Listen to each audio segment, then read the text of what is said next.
혹시 내가 낳은 자식이 딸이라는 이유 하나만으로 지독하게 시집살이를 시키며 내 자식을 차별하는 시어머니를 만나본 적이 있나요? 큰딸이 태어난 순간부터 그 아이를 짐덩어리 취급하며 니년이 뱃속에서 내 손주를 죽이는 바람에 귀한 아들이 태어나지 못했다고 5살 난 아이에게 독설을 퍼붓는 그런 사람 말입니다. 저는 제 사랑하는 딸과 함께 지독한 시어머니를 오랜 시간 견디며 살아온 60대 여성입니다. 오늘 결코 잊을 수 없는 제 이야기를 용기 내어 여러분께 말씀드리고자 합니다.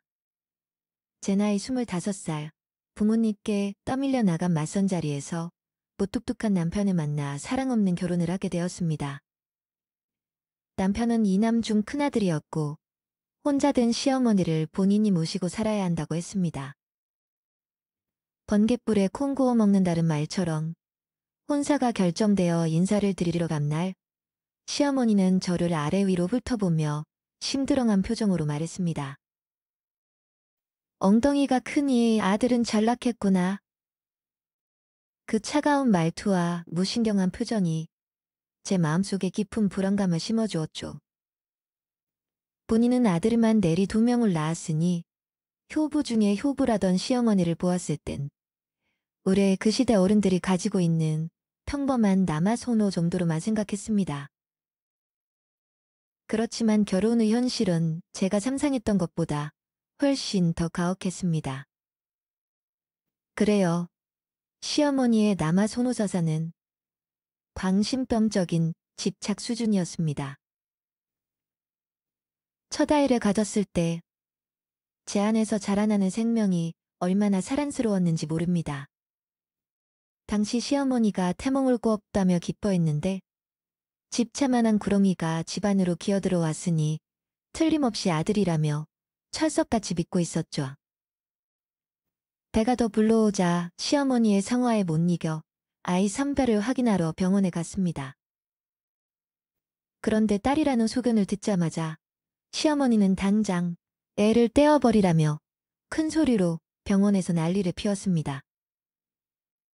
남편은 그런 어머니를 말릴 생각도 없는지 가만히 있었고 그 순간 어떻게든 저 여자로부터 내 자식을 지켜야 한다는 생각에 눈앞이 캄캄해졌죠. 시어머니와 같은 집에 살면서 10달 동안 딸아이를 뱃속에서 지켜내는 일은 제 인생에서 가장 힘든 시간이었습니다. 그녀는 딸을 아들로 바꿔준다는 기이한 약초와 이름 모를 탕약을 어디선가 구해와 먹으라고 강요했고 제가 완강하게 거부하자 분노에 휩싸인 얼굴로 다가와 입을 강제로 벌려 약을 들이부으려 했습니다. 아이를 지키려는 마음에 필사적으로 저항하니 급기야 그릇이 바닥에 나뒹굴며 깨졌고 깨진 사기 조각들은 제 발밑에서 날카롭게 튀어올랐습니다.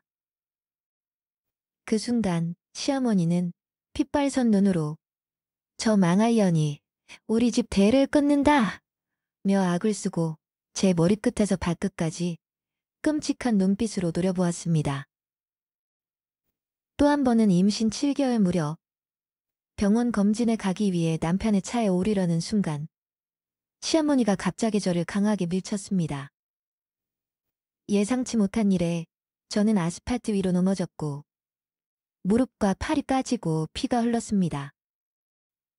고통에 눈물이 흐르는 와중에도 저는 뱃속의 아이가 괜찮은지 두려움으로 벌벌 떨었습니다. 남편은 그 모습을 보고 놀라 어머니! 하고 소리쳤지만 시어머니는 오히려 비명을 지르며 울부짖었습니다. 그 계집년을 뱃속에서 떼어내야 아들이 태어난다! 라며 오열했고 남편은 그런 어머니의 모습을 보며 더 이상 아무 말도 하지 못했습니다. 저는 그런 남편을 붙잡고 도저히 이 집에서 못 살겠으니 분가하자고 눈물로 애원했지만 남편은 차갑게 외면하며 홀어머니를 큰아들인 내가 아니면 누가 모시냐 는 한마디로 제 간첨을 거절했습니다. 그때 저는 남편에 대한 남아있던 정마저 완전히 식어가고 있었습니다. 큰딸이 태어나던 날, 시어머니는 제 얼굴조차 보지 않고 냉랭하게 말했습니다. 계집애라니, 이 집안에 아무짝에도 쓸모없는 시충이 하나 더 늘었구나. 저걸 어디에다 쓰겠어? 저는 귀를 의심했습니다. 분만의 고통으로 온몸이 저릿하고 정신이 혼미한 상태에서 시어머니의 그 서늘한 말이 귀에 꽂혔죠.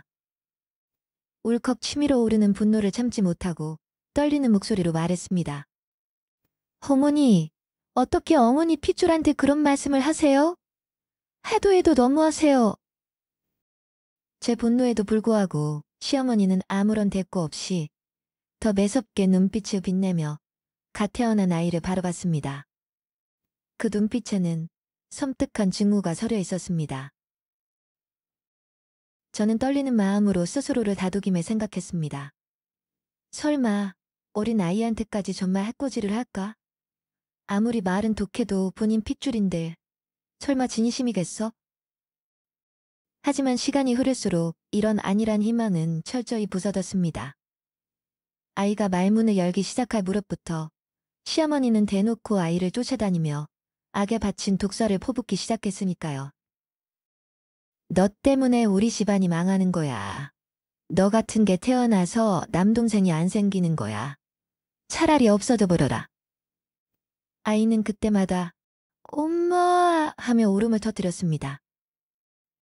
서둘러 오는 아이를 업고 입술을 깨물며 시어머니를 노려보다면 내가 없는 말했냐? 저녀는 뱃속에서 아들을 잡아먹고 나온 년이다. 하며 그 독한 눈길로 아이를 쏘아보았습니다.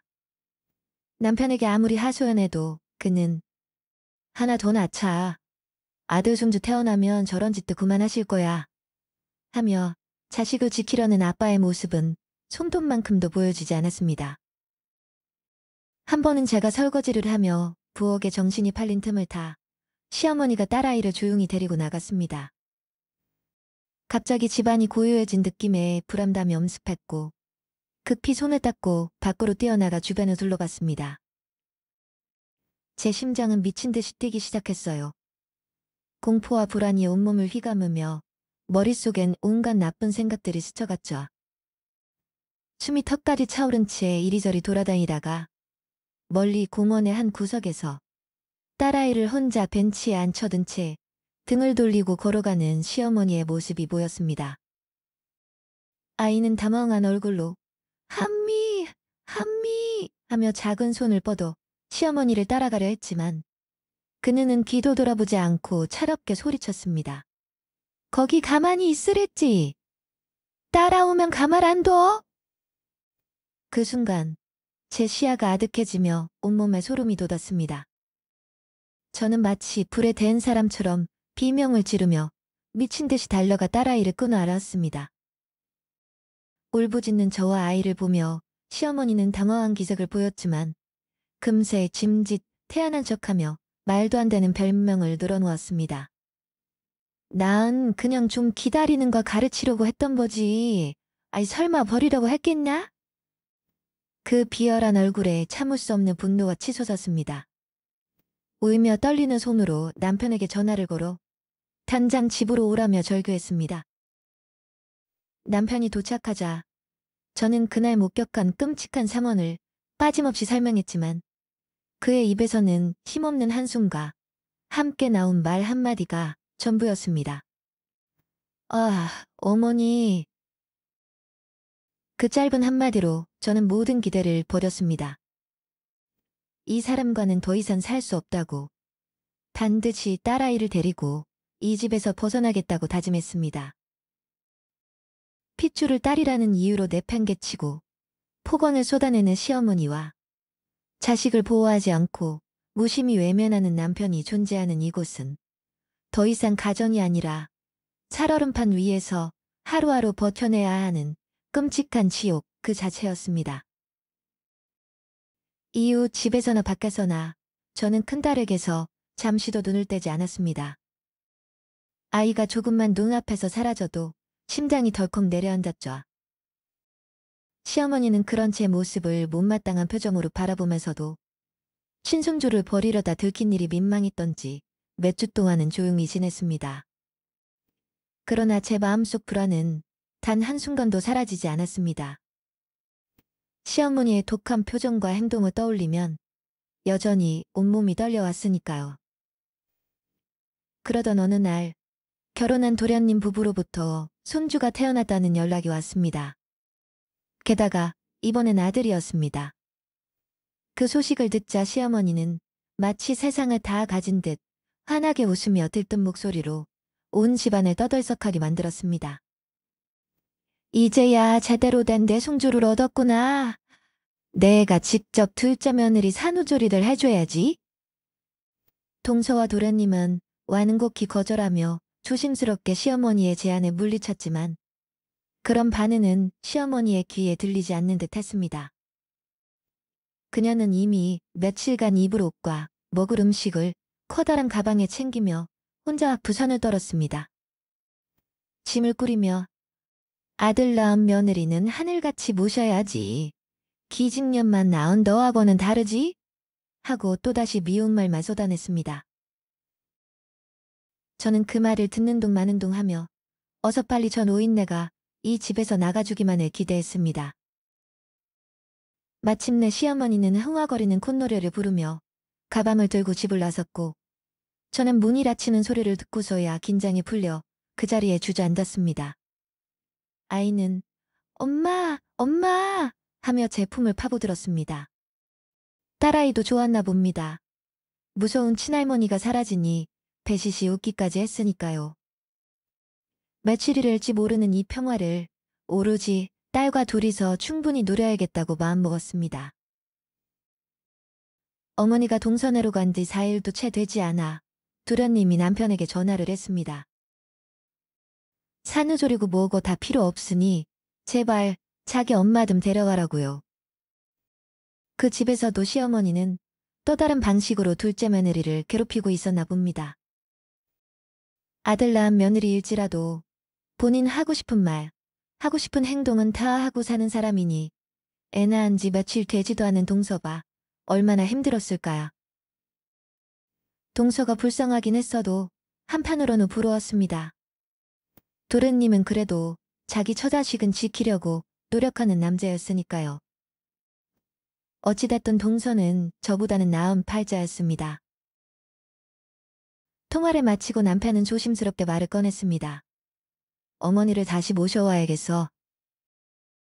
그 순간 제 귀에서 날카로운 이면이 울렸습니다. 그 짧은 폄하의 시간이 산산조각 나며 제 몸은 다시 얼어붙었죠.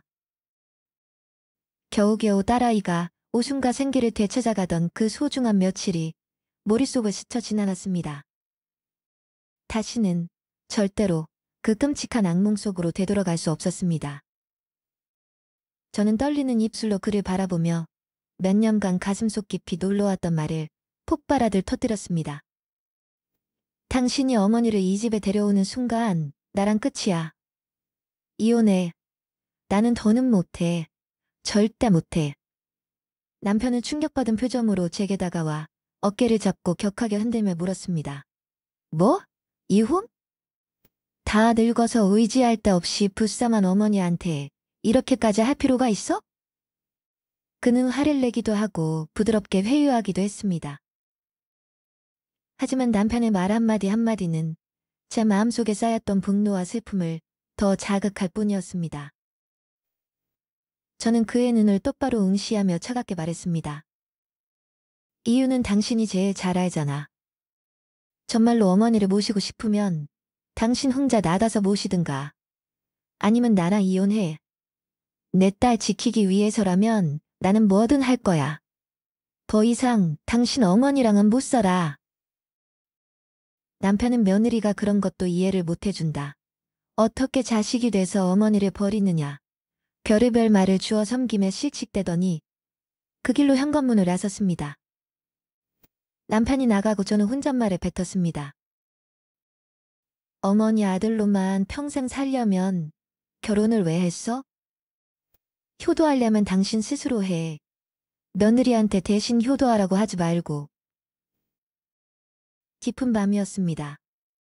딸아이를 품에 안고 쥐심음을 누이며 잠시 눈을 붙였을 때 날카로운 전화벨 소리가 어둠을 갈랐습니다. 심장이 철렁 내려앉으며 불길한 예감이 엄습했습니다. 떨리는 손으로 전화기를 들었을 때 도련님의 다급한 목소리가 들려왔습니다. 형수님, 죄송하지만 제발 어머니 좀 모셔가 주세요. 정말 더 이상은 못 견디겠어요. 목소리는 절망으로 가득 차 있었습니다.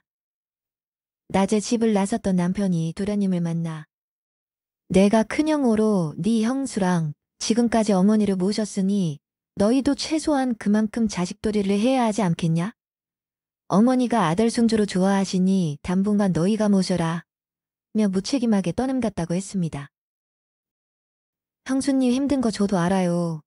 하지만 제 아내가 몸을 푼 지 얼마 되지도 않았는데 어머니 때문에 하루하루 스트레스로 머리가 다 빠지고 있어요.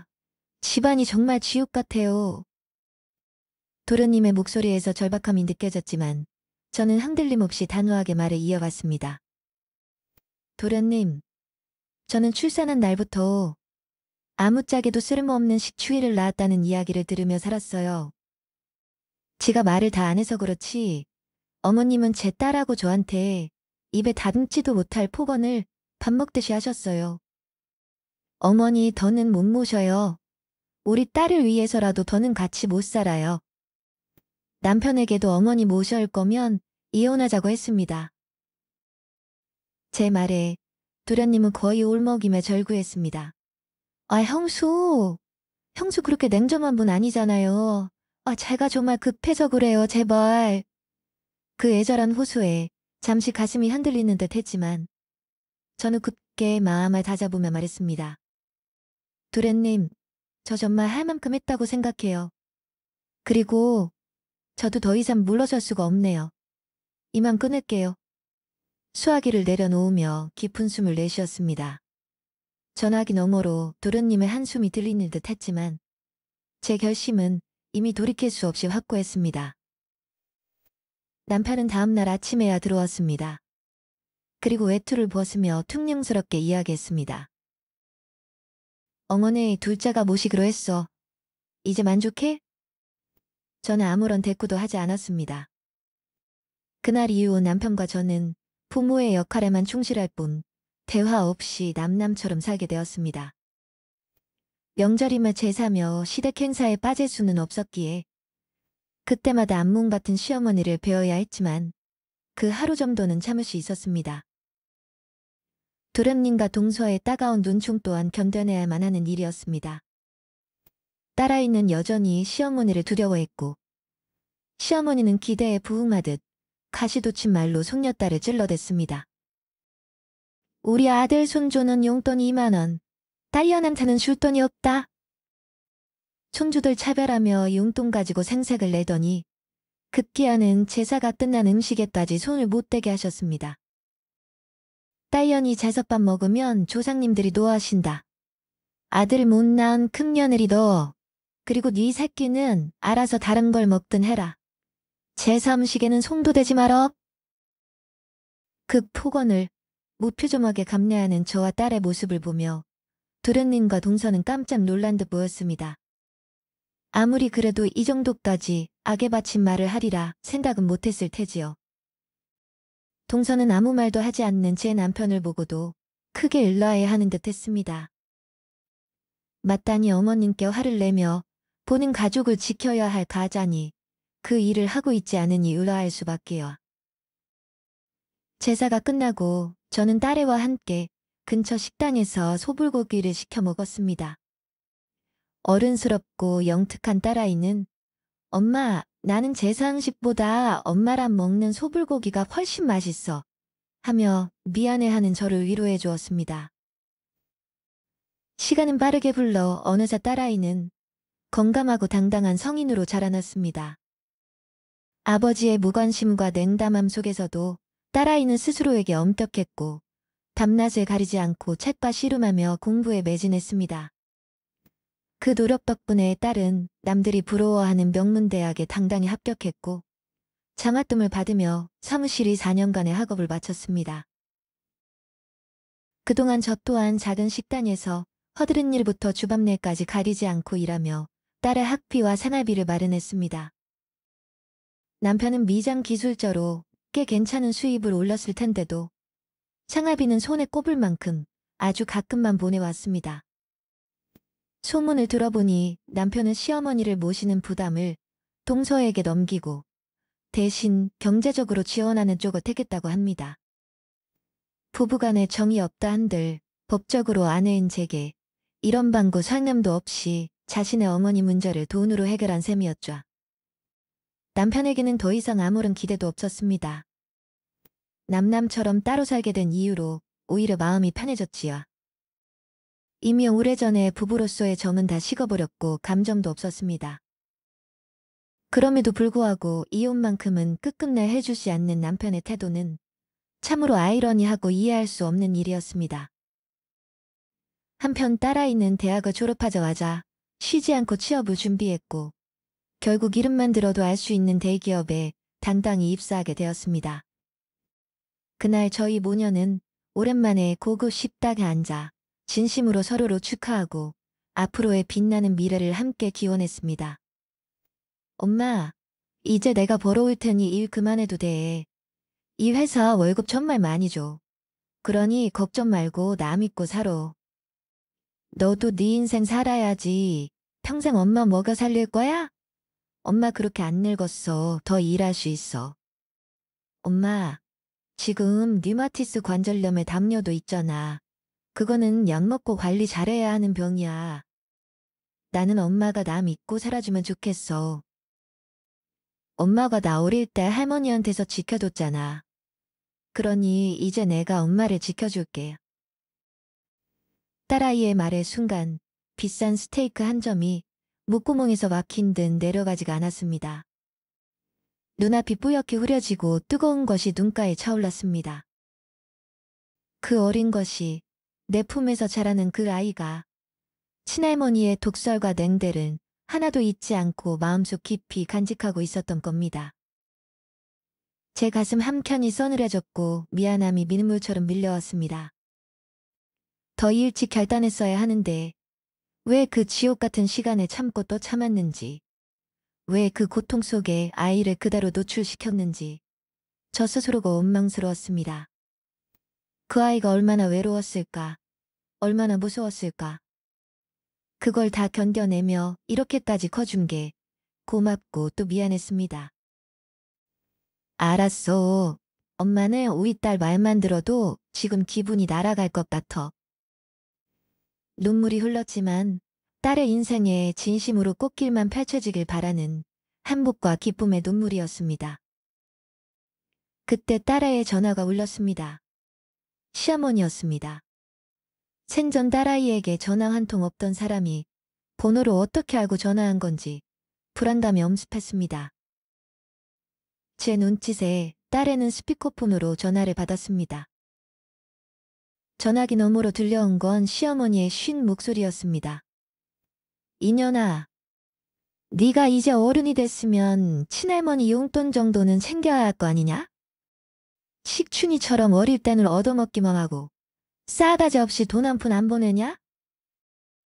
전화기를 든 딸은 잠시 얼어붙듯 침묵하더니 냉정한 목소리로 또박또박 말했습니다. 제가 딸이라는 이유로 어릴 때부터 할머니한테 사람 취급도 못 받았어요. 이제 와서 손녀 노릇하라고 하지 마세요. 나, 할머니가 저 버리려던 거 다 기억해요. 딸의 단호한 말에 당황했는지 시어머니는 잠시 말문이 막힌 듯 하더니 다른 목소리로 전화가 이어졌습니다. 작은아버지, 그러니까 도련님이 전화를 바꿔든 것이었습니다. 야야, 네 할머니 요즘 치매 증상도 좀 있고 말도 더 막해. 모시기 아주 힘들어 죽겠어. 네가 사회생활 시작했으니까 이젠 네가 좀 모셔봐야 하지 않겠니? 야, 그래도 자식된 도리가 있지. 그 말에 저는 곧장 딸에게서 수화기를 뺐다시피 바꿔들었습니다.